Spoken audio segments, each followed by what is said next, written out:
don't really know that it affects me any differently than it affects everybody else in the world or in the country. Um, I don't know. The main thing that I keep thinking about in terms of the election is that I keep just thinking that the other side is very selfish.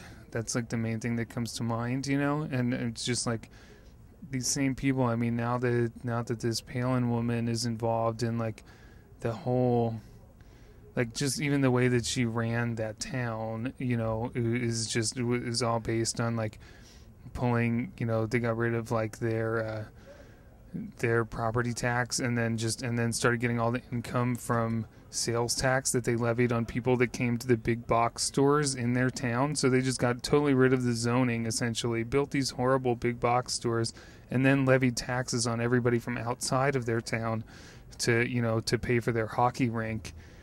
And just like that just seems so indicative of the entire Republican program.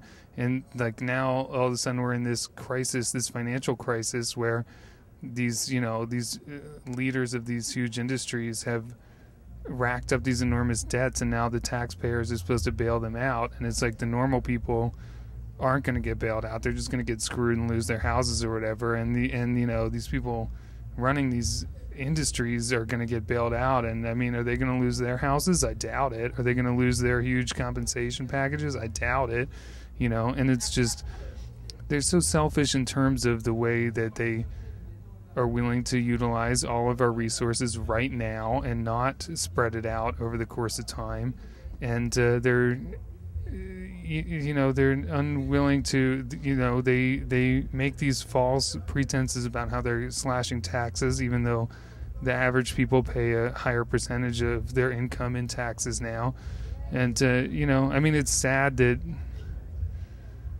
their plan is to consistently lie and just repeat the same lies in the face of those lies being exposed in order to create wealth for themselves and to exploit the environment at the expense of every other species on the planet and all humans to come in the future. Obama has some slight problems in the sense that he's had to do a little bit of pandering, but I think that overall, I mean, if he was able to, I think he does have a sense that we need a radical, a radical program, which there have been, along the lines of the moon, the moon landing sort of program, or along the lines of the WPA and the New Deal.